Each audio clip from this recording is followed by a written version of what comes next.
เตี้ยสเบอร์นิเตียนโสมจูนเรื่องสนายขอวันหนักมาจากสตรีขนองเบดงเสถียกาลปีสมัยเดิมในขนองภูมิดอดัชสรยาลมุยเนียแคดบัดดำบองคลันกระโอบชงุยชงบในปกาสเรือกำปงแต่เพียเปียเป็นเวียสรายในตีนูเมียนยุเวตไตมันเนียชมัวทามาลีเนียงเมียนสำรอสอาดเลิกเกขนองภูมิสมบลสระอามสระพเนกเมาโรลงนึ่งเมียนจะรักมีเยียดเรียบซารุมตุมตัวใบเจือกรูซาเกรกรอเสลียกเปียตายอ้าวบอมปวงจ้านึ่งสะรงจองกบันธรรมดากอมาลีมันได้โอนตายปีเวียสนาระบอกขลุ่นลายไงมุยเปรอะอาเตเติบตาเรียตรอได้ตรอดำโลกมาจากเขมรวิบลได้เชื่อโกนเพราะตายมุยกดระบอกมหาสถัยได้ทลีดอมเมียนอำนาจบ้านจีเซซอกัดตามวิลสายดำใบตรูดปีนิดภูมิมกอวิบลเจียโบรอได้เมียนรูปสังหาเมืองมัดปนตายเมียนเบดงตูลุมตูเลียเปลหมอกดอลหมดตึงเกก็บอนอ่อนใส่เพลียมปลัวแต่พเนจจังกู้บ้านเมื่อเตอหนึ่งใส่กรมมันเนี่ยกำปุงแต่ดองตึกดักอมยังรอฮะรอฮูนสำรองธรรมจิตระบอบมาลีกรอมปนลือเปรอาเตตเปลเปรกบ้านเธอเอาโลกมาจากเขมรได้ทลอบแต่เคยใส่สะอาดขนมกรงจองจัดสนายตั้งปีดำบงลางวิบล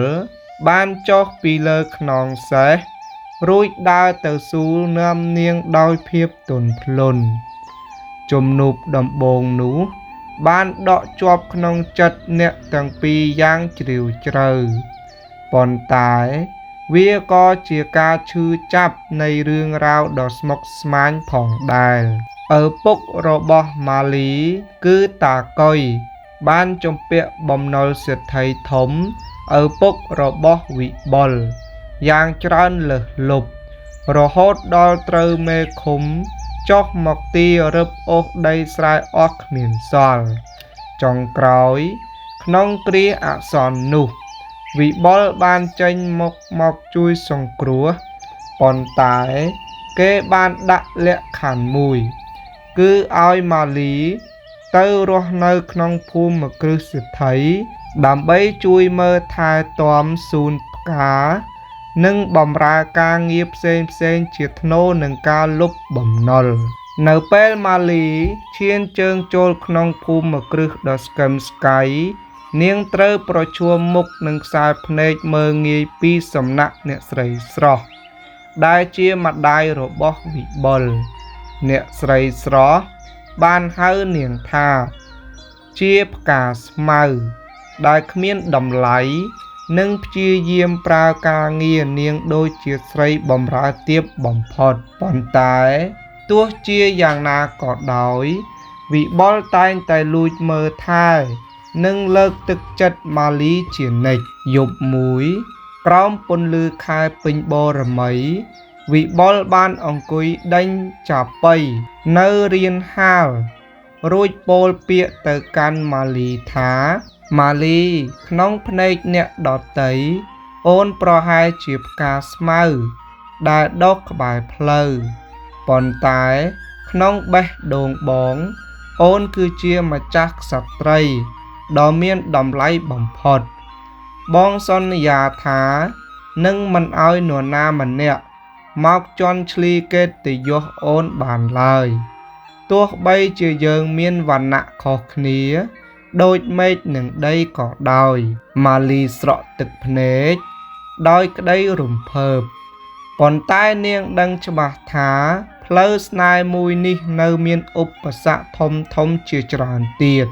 ได้เตยฉลองกัดเจียปิเสก គឺការរីរាំងពីម្ដាយក្មេកចិត្តដាច់និងកូនស្រីមន្ត្រីម្នាក់ទៀតដែលចង់បានវិបុលមកធ្វើជាប្តីបន្ទាប់ពីម៉ាលីបានចូលមកក្នុងភូមិគ្រឹះសិទ្ធិជីវិតនាងមិនបានសុខសាន្តដោយការរំពឹងទុកឡើយអ្នកស្រីស្រស់ដែលជាម្ដាយរបស់វិបុលមិនត្រឹមតែមើងងាយវណ្ណៈរបស់នាងប៉ុណ្ណោះទេថែមទាំងបានរៀបចំផែនការនាំយកនាងរតនាកូនស្រីមន្ត្រីម្នាក់មកដាច់ស្នេហ៍វិបុលទៀតផងព្រឹកមួយខណៈម៉ាលីកំពុងតែបោសសម្អាតស្លឹកឈើនៅសួនផ្កានាងរតនាដែលស្លៀកពាក់ប៉ាក់ឌិនយ៉ាងឆើតឆាយបានដើរមកជិតរួចធ្វើជាទាត់កន្ត្រកផ្ការបស់ម៉ាលីឲ្យកំពុបពាសពេញដីអើយសំទោផងភ្នែកខ្ញុំមើលមិនឃើញថាមានមនុស្សទៀបតូចនៅទីនេះសោះរតនាពោលពាក្យឌឺដងទាំងចុងភ្នែកម៉ាលីមិនតបតនាងអោនរើសផ្កាទាំងស្ងៀមស្ងាត់ប៉ុន្តែអ្នកស្រីស្រស់ដែលឈរមើលពីលើផ្ទះបានស្រែកបង្គាប់មកថាម៉ាលីរើសផ្កានឹងហើយទៅលាងជើងឲ្យនាងរតនាផងព្រោះអំបាញ់មិញឯងបោសដីឲ្យហុយប្រឡាក់សំលៀកបំពាក់នាងទឹកភ្នែកម៉ាលីស្រក់មកតក់លើផែនដីកិត្តិយសជាកូនស្រីកសិករត្រូវបានគេជន់ឈ្លីប៉ុន្តែនាងត្រូវតែអត់ធ្មត់ដើម្បីសងបំណុលជំនួសឪពុកក្នុងខណៈដែលម៉ាលីរៀបនឹងលុតជង្គង់ចុះតាមបង្គាប់លោកម្ចាស់វិបុលក៏ដើរចូលមកយ៉ាងលឿនរួចចាប់ដៃម៉ាលីឲ្យក្រោកឈរឡើងវិញ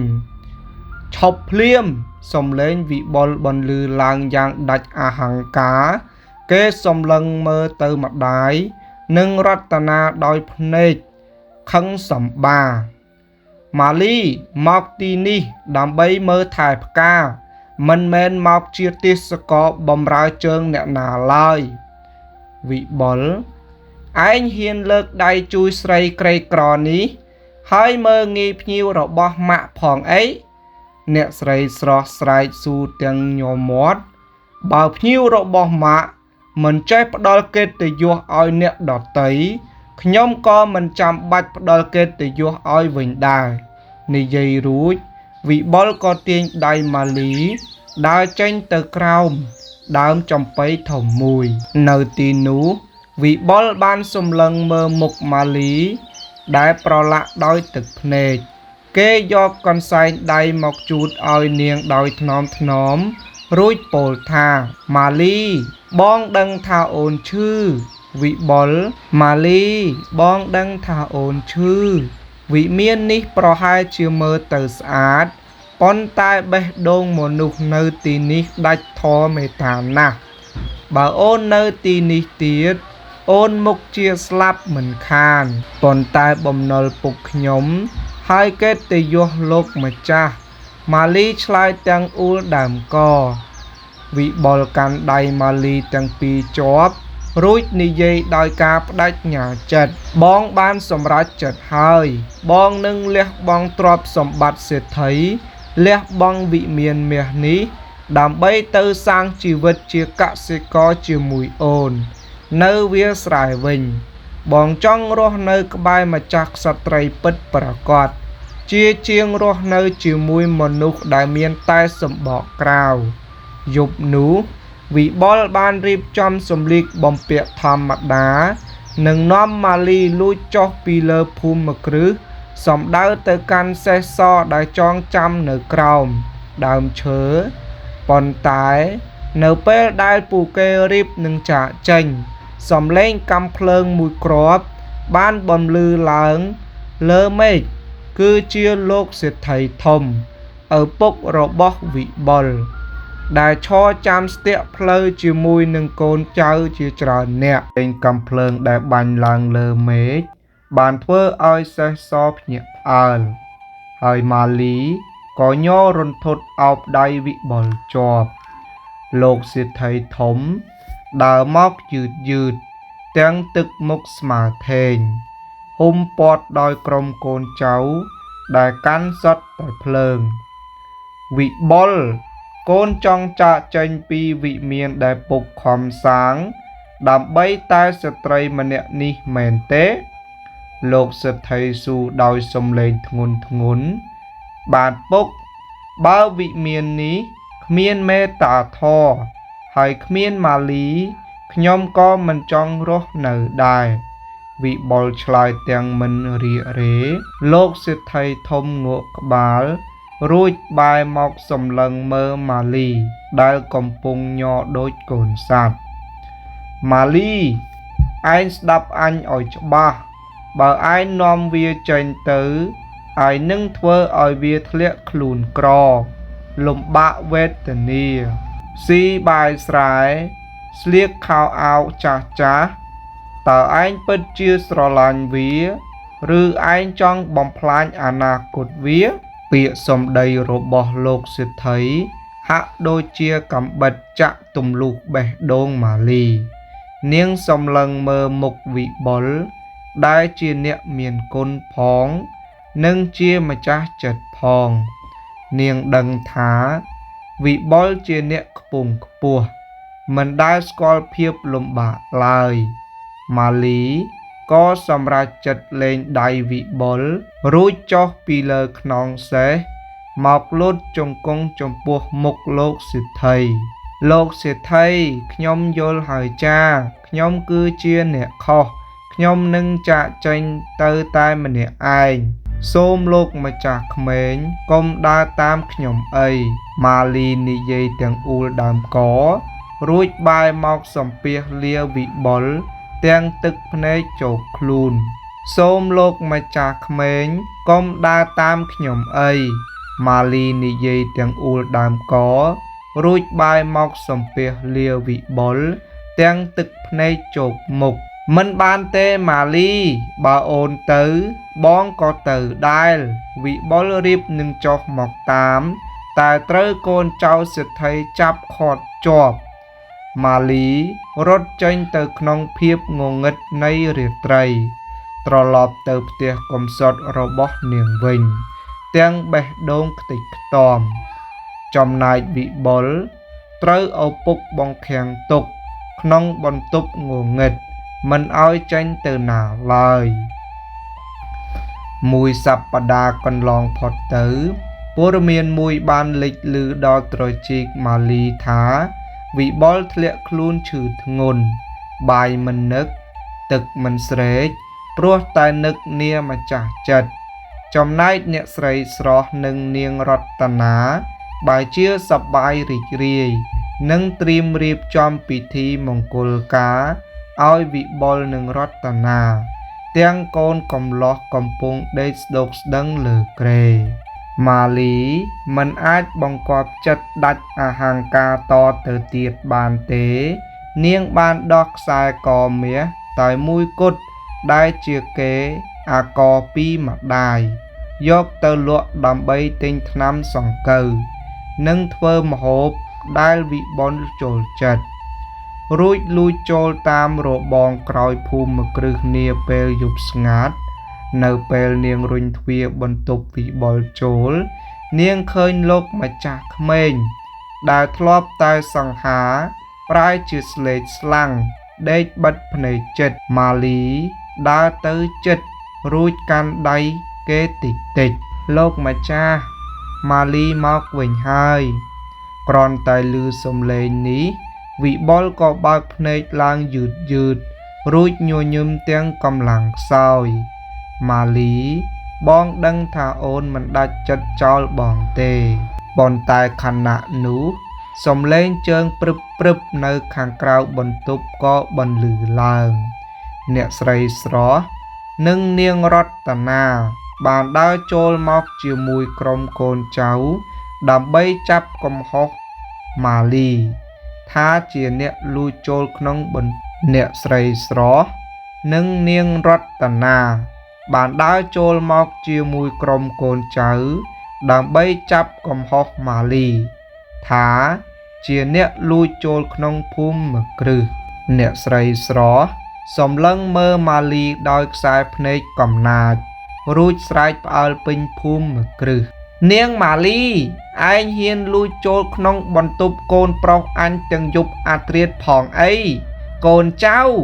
ចាប់នាងបោះចូលក្នុងគុកងងឹតភ្លាមប៉ុន្តែនៅពេលដែលក្រុមកូនចៅរៀបនឹងស្ទុះទៅចាប់ម៉ាលីលោកសេដ្ឋីធំជាឪពុកវិបុលក៏ដើរចូលមកដល់ភ្នែករបស់លោកសេដ្ឋីមិនបានសម្លឹងមើលមុខម៉ាលីឡើយតែលោកបែរជាសម្លឹងស្លក់ទៅលើខ្សែកមាសដែលម៉ាលីកំពុងកាន់នៅក្នុងដៃដែលនាងបំរុងយកទៅលក់ដើម្បីទិញថ្នាំឲ្យវិបុលឈប់សិនលោកសេដ្ឋីធំបន្លឺសំឡេងយ៉ាងខ្លាំងរហូតគ្រប់គ្នាស្រឡាំងកាំងលោកដើរទៅជិតម៉ាលីរួចស៊ូដោយសំឡេងញញ័រថាម៉ាលីតើខ្សែកដែលមានរូបសញ្ញាផ្កាឈូកមាសនេះឯងបានមកពីណាម៉ាលីឆ្លើយទាំងភ័យខ្លាចចាលោកសេដ្ឋីនេះគឺជាកេរអាករតែមួយគត់ដែលម៉ែខ្ញុំទុកឲ្យមុនពេលគាត់លាចាកលោកទៅគាត់ប្រាប់ថាវាជាវត្ថុមានតម្លៃបំផុតក្នុងជីវិតគាត់លោកសេដ្ឋីធំឮហើយក៏ធ្លាក់ទឹកភ្នែកមកភ្លាមរួចដកដង្ហើមធំព្រះអើយពិតមែនហើយនេះគឺជាខ្សែករបស់លោកម្ចាស់ចក្រីមិត្តសម្លាញ់របស់ខ្ញុំដែលបានបាត់ខ្លួនក្នុងភ្លក្សភ្លើងសង្គ្រាមកាលពី20ឆ្នាំមុនកាលនោះមិត្តភក្តិខ្ញុំបានផ្ញើកូនស្រីម្នាក់ឲ្យមេដោះយកទៅលាក់ខ្លួនម៉ាលីឯងមិនមែនជាកូនកសិករធម្មតាទេឯងគឺជាកូនស្រីរបស់អភិជនដ៏ខ្ពង់ខ្ពស់ម្នាក់ដែលខ្ញុំខំតាមរកជាច្រើនឆ្នាំមកហើយគ្រប់គ្នាដែលនៅក្នុងបន្ទប់រួមទាំងអ្នកស្រីស្រស់និងនាងរតនានាំគ្នាឈរស្រឡាំងកាំងនិយាយអ្វីមិនចេញវិបុលដែលកំពុងដេកឈឺក៏ហាក់ដូចជាមានកម្លាំងឡើងវិញគេក្រោកអង្គុយរួចសម្លឹងមើលម៉ាលីដោយក្តីរំភើបម៉ាក់វិបុលបែរទៅនិយាយជាមួយម៉ាក់ឥឡូវម៉ាក់ឃើញហើយមែនទេម៉ាលីមិនមែនមានតម្លៃត្រឹមតែរូបសម្បត្តិនិងចិត្តគំនិតទេសូម្បីតែខ្សែស្រឡាយនាងក៏ខ្ពង់ខ្ពស់មិនចាញ់យើងដែរតើម៉ាក់នៅមានហេតុផលអ្វីដើម្បីបំបែកយើងទៀតអ្នកស្រីស្រស់អោនមុខចុះដោយភាពខ្មាស់អៀននិងវិបដិសរីចំណែកនាងរតនាវិញដឹងខ្លួនថាអស់សង្ឃឹមក៏ដើរចេញពីភូមិគ្រឹះទាំងខឹងសម្បាលោកសេដ្ឋីធំដើរមកកាន់ដៃម៉ាលីរួចពោលដោយភាពកក់ក្ដៅម៉ាលីក្មួយស្រីពុកសុំទោសដែលមើលរំលងទឹកចិត្តក្មួយកន្លងមកចាប់ពីថ្ងៃនេះទៅក្មួយមិនមែនជាអ្នកបម្រើឬជាកូនបំណុលទៀតទេក្មួយគឺជាម្ចាស់ក្សត្រីនៃភូមិគ្រឹះនេះនិងជាកូនក្រមុំតែម្នាក់គត់ដែលស័ក្តិសមនឹងកូនប្រុសពុកម៉ាលីយំដោយក្តីរំភើបនាងមិននឹកស្មានថាវាសនាដែលធ្លាប់តែជូរចត់ប្រែជាផ្អែមល្ហែមបែបនេះឡើយវិបុលបានកាន់ដៃម៉ាលីជាប់រួចសន្យាចំពោះមុខអ្នករាល់គ្នាថាគេនឹងរៀបចំពិធីមង្គលការដ៏ធំបំផុតនៅក្នុងខេត្តដើម្បីលើកកិត្តិយសឲ្យម្ចាស់ក្សត្រីក្នុងបេះដូងរបស់គេ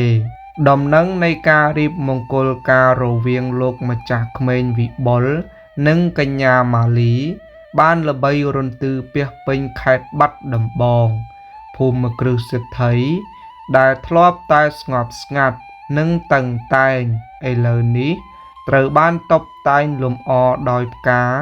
ស្រស់បំព្រួង និងមានសូរស័ព្ទតន្ត្រីមហោរីកបំលឺឡើងយ៉ាងពិរោះនៅថ្ងៃសិរីសួស្តី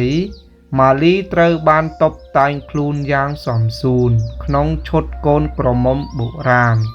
ក្រងស្បៃពណ៌មាសបំពាក់គ្រឿងអលង្ការភ្លឺចែងចាំងសម្រស់របស់នាងនៅពេលនេះពិតជាដូចម្ចាស់ក្សត្រី